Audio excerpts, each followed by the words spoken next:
Well, as parents return to work, finding available and affordable childcare can be a challenge. And lawmakers in Albany have taken notice, making universal childcare a key issue in the upcoming budget. I spoke with the state senator from Brooklyn, who's leading the charge.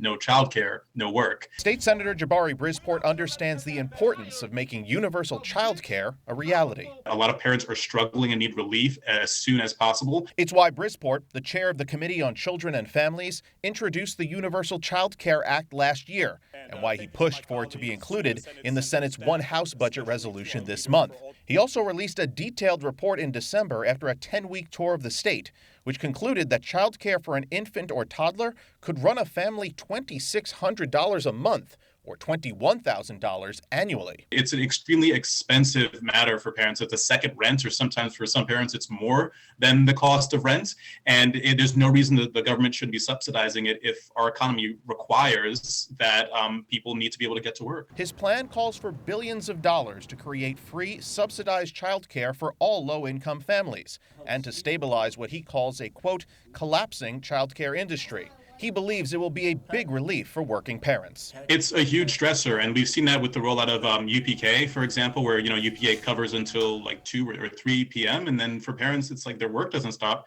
at 2 or 3 p.m. So the notion of school-age childcare or after school is extremely critical. It's an issue many elected officials have gotten behind, from City Comptroller Brad Lander to Attorney General Letitia James.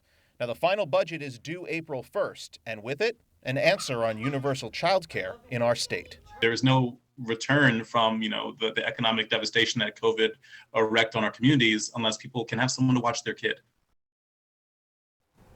Now, negotiations on the budget are ongoing in Albany. Governor Kathy Hochul has called for an increase in spending on child care in her executive budget, but not to the level that the Senate and the Assembly have in their respective budget proposals.